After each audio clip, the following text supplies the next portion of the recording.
Duh.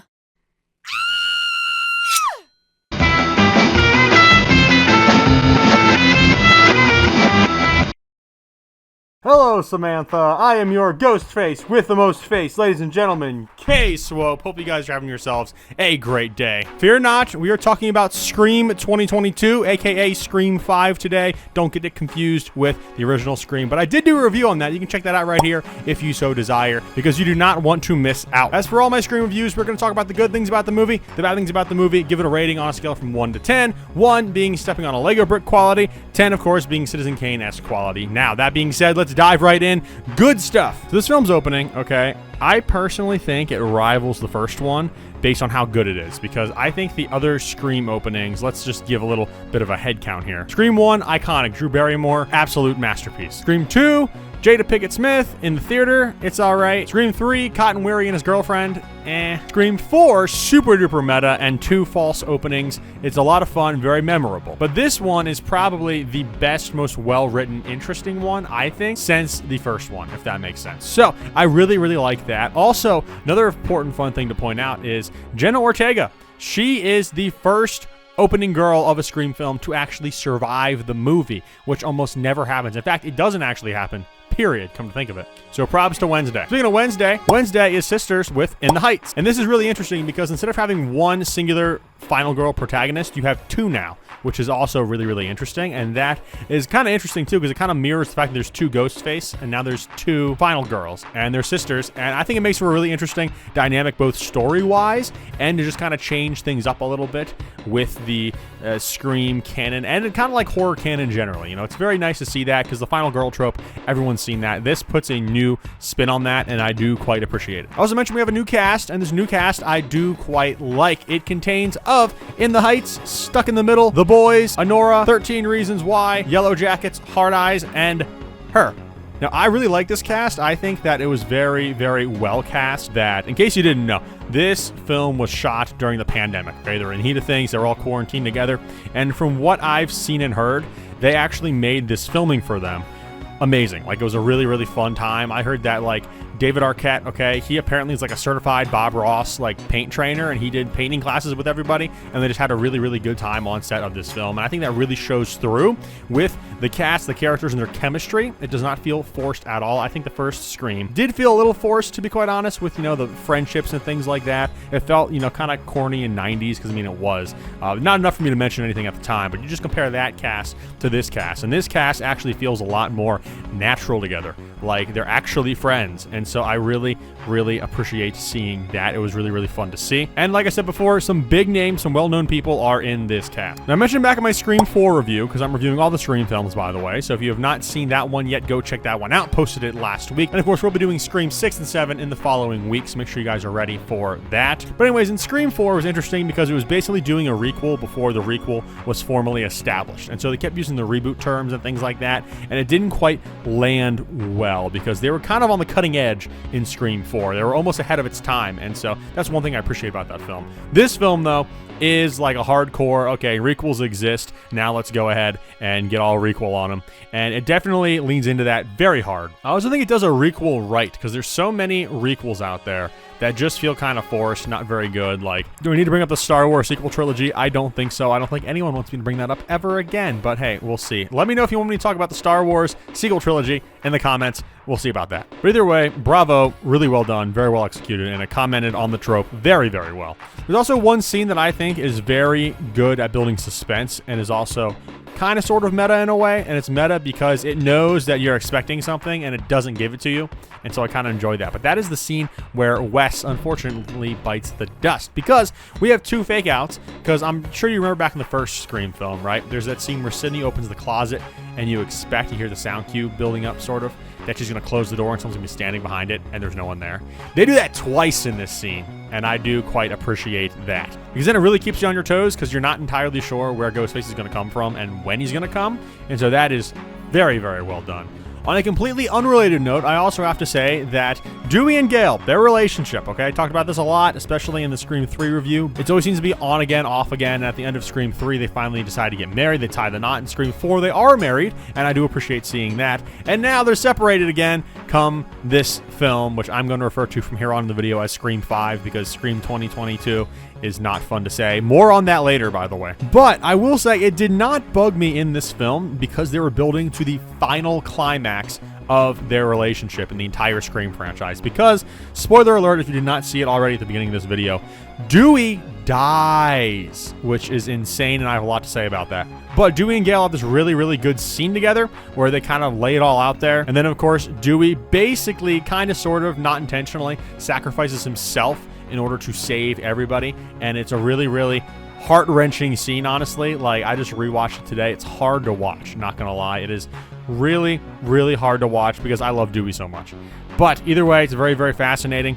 And I think the way that that relationship arc ended, now that it's been 5 movies of this relationship arc, is very sad, but also satisfactory. I think it just kind of makes sense, and I'm not mad with how they did it. We'll just put it like that. I also think it's clever how they used Wednesday's inhaler in this film, Hardly Know Her, where they kind of set it up at the beginning. You're not supposed to think much of it, and then at the end, it becomes a crucial thing that leads all the characters to the final confrontation, which is just, it's kind of silly, kind of dumb. But the fact that I'm bringing it up is silly and dumb, not the fact that they use it in the movie. I like how they use it in the movie. But either way, I just got to point it out because I just think that's, very, very well done filmmaking. At the end of this film, it is also important to point out who our killers are. They just happen to be the boys, Jack Quaid and Honora Mikey Madison. Now, with these two characters, it's very, very fascinating because they are hardcore stab film fans, and I think the franchise has fallen off because they have nothing to work with now. So they decide, hey, you know what?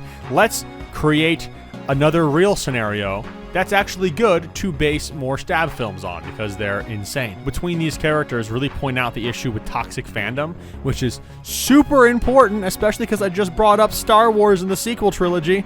Sorry, I brought it up again. I said I wasn't, but I just had to. Because, guys, a bit of a tangent here, but Star Wars and Harry Potter, I think, personally, have the worst fandoms of all time, okay? Everybody hates each other. No one respects anyone's opinions, and everybody's just at odds all the time, it seems, in those fandoms, and I absolutely hate it. That is why I distance myself from those two fandoms, and I'm not even a real fan of Harry Potter to begin with. Star Wars, I literally got turned off from Star Wars by the Star Wars fandom, so just letting you guys know about that. But either way, I'm glad to see, a moderate-sized Hollywood film really addressing that head-on and showing, hey, toxic fandom, that is bad. And so I like to see bad things, bad people called out, and so I appreciate seeing that quite a lot. And the last good thing I have to say is that this film has the most intense, not quite death scene, but almost death scene, I think, in the franchise that I've seen so far, because Mikey Madison's character gets lit on fire, okay? And it's insane, and it looks like it hurts. Like, it looks bad. Like, I would not... I've had bad sunburn, let alone bad burns. Oh man, it was brutal, to be quite honest. And then yet somehow she ends up jumping back and needing to get a cap popped in her head. So that was interesting, insane. But either way, gotta say, very intense. Now we got some bad things to move on to. First things first. There's a twist in the film. It's revealed really early on, okay? And it's kind of like a bit of a secret or whatever that has to do with the plot. But Sam, okay? She is the illegitimate daughter of Billy Loomis. I hate that idea. And not that I hate the idea. I think it's cool if, she is the child of one of the killers. That's cool. But it's the context in which the killer was functioning that I think makes this dumb. Because it almost makes Billy more evil from the get-go. And we're not supposed to think he's evil from the get-go. We're supposed to think he's shady. But he spends the whole film clearing his name only to pop out and be like, haha, got you. So that was cool. I like to see in that. But like the whole fact that he had a illegitimate daughter with some other woman while he's in high school, I mean, like, that stuff happens. I understand that, but it just feels off to me. I just don't quite understand. It feels just like such a weird concept. It just doesn't sit well. Do with that opinion what you will. But moving on, I think in this film, Scream's known for being very meta, right? They're commentating on horror and, parts of society. I mentioned the toxic fandom and things like that earlier.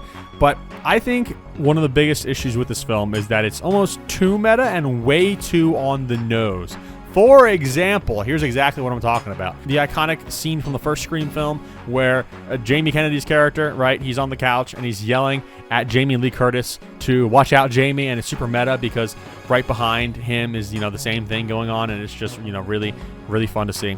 Well, you have Yellow Jackets here, who is doing the same thing to the movie Stab while the same thing is happening to her, and it's just like a bit overkill, I think, personally. Bit overkill. But there's things like that just way too on the nose, and it's just like, I don't know how I feel about it, to be quite honest. It's definitely not a good feeling, but it's just weird. And so I think in some areas, like I mentioned, toxic fandom, that's good. I think that's the good meta commentary we need. But then you got some moments like this where I'm just kind of like, Before we get to the biggest sin of this film, I do want to talk about, there is one, I think it was a continuity error that I noticed, where Sam is finishing off her ex-boyfriend now, okay, the boys, and she does the iconic ghost face knife wipe, okay? The very next shot, we see the knife still has blood all over it, and I'm like, wait a minute, didn't you just clean that off? So continuity error there, I think. But regardless of that, okay, just pointing that out, but it was not good. The biggest sin that this film commits, I think, is that it's not very original, okay? Because I know you can say things about, requels and things like that and how they're not very original, and I do understand that, but this film literally has a not quite identical third act to the first film, Scream film, but they literally take everyone back to Stu's house to have the whole final showdown take place. They even take everybody into the kitchen at the end in a very similar way that Billy and Stu did, and I just think the whole thing is just fan service for the sake of fan service. And I think to myself, in like Scream 4, I really like that finale a whole lot better, especially because it almost had like a false ending, but not one of those bad guys jumps up, you gotta bust a cap in them endings, which it did have, don't get me wrong. But it had what you thought was the final ending with Jill, getting away with it, and then you realize, oh, nope, Sydney's still alive, so Jill's got some more work to do, and then they have a whole actual final confrontation in the hospital.